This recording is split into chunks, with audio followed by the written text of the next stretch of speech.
अगर आपके पास शेयर्स हैं तो ये वीडियो आपके लिए हैं। इस वीडियो को लास्ट तक देखने के बाद आपको पता चलेगा कि शॉर्ट टर्म कैपिटल गेन कैसे कैलकुलेट होगा और उस पर टैक्स कैसे कैलकुलेट होगा। यहाँ पर इक्विटी शेयर्स सिर्फ वही आएंगे जो आपके रिकॉग्नाइज स्टॉक एक्सचेंज में लिस्टेड है, अदरवाइज उसकी टैक्सेबिलिटी अलग तरीके से होगी।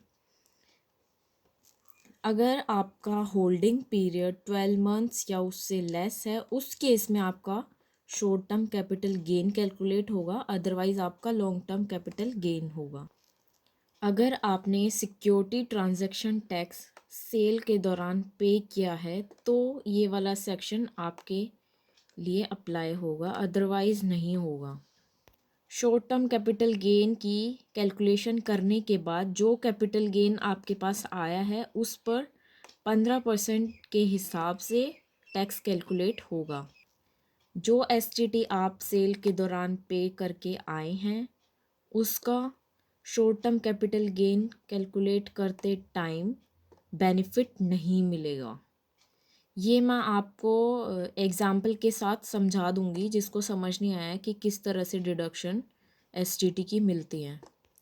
जो भी डिडक्शन आपको ग्रोस टोटल इनकम पे मिलती है, जैसे 80C से 80U तक सेक्शन में जो कि चैप्टर 6A में कवर होती है, वो सारी तभी अलाउ होगी जब हम ग्रोस टोटल इनकम से short term capital gain less कर देंगे। यानी शॉर्ट टर्म कैपिटल गेन के साथ आपको चैप्टर 6A की डिडक्शन नहीं मिलेगी।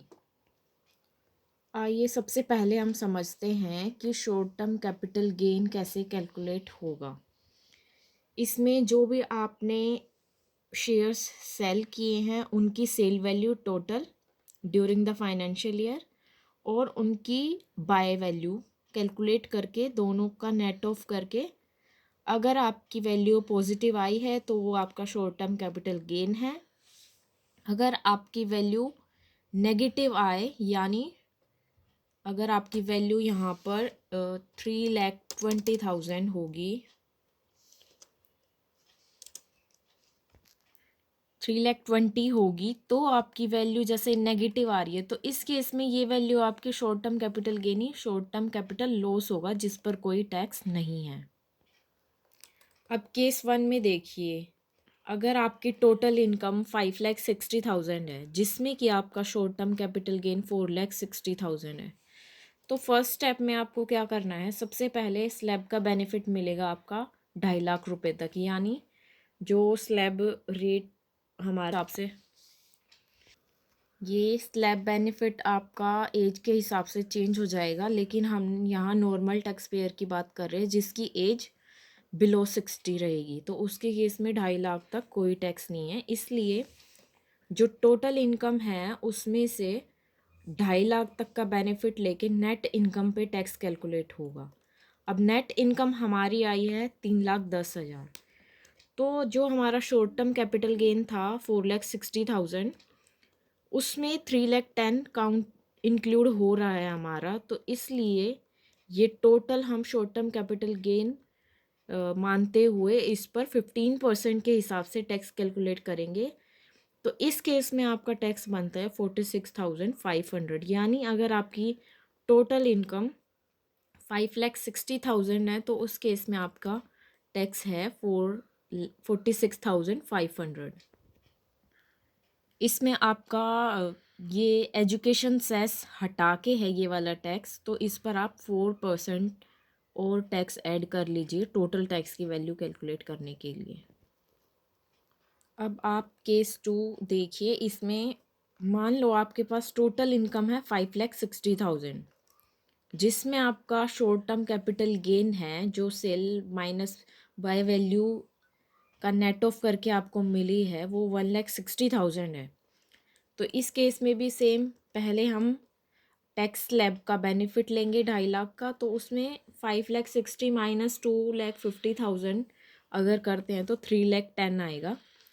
तो ये हमारा अभी जो आपकी नेट इनकम 3,10,000 आई है उसमें आपका शॉर्ट टर्म कैपिटल गेन 160 भी कवर हो रहा है और अदर इनकम का बैलेंस अमाउंट यानी 1,50,000 भी कवर हो रहा है। तो क्योंकि इसमें दो हेड की इनकम है तो दोनों का टैक्स अलग कैलकुलेट होगा। जैसे कि 1,60,000 जो हमारा शॉर्ट टर्म कैपिटल गेन था उस पे टैक्स कैलकुलेट होगा 15% के हिसाब से, यानी आपका टैक्स बना 24,000। और बैलेंस अमाउंट यानी 1,50,000 पे आपका स्लैब रेट के हिसाब से टैक्स कैलकुलेट होगा, जो कि इस केस में आपका टैक्स कैलकुलेट होगा 1,50,000 पे 5% के हिसाब से, यानी 1,50,000 का 500 750 100। उसके बाद आपका टोटल टैक्स हुआ शॉर्ट टर्म कैपिटल गेन वाला टैक्स और अदर इनकम वाला टैक्स 31,500। इस पे एजुकेशन सेस आपका 4% के हिसाब से लग जाएगा। 4% 1,260, यानी टोटल आपका टैक्स जो हुआ वो हो गया 32,760।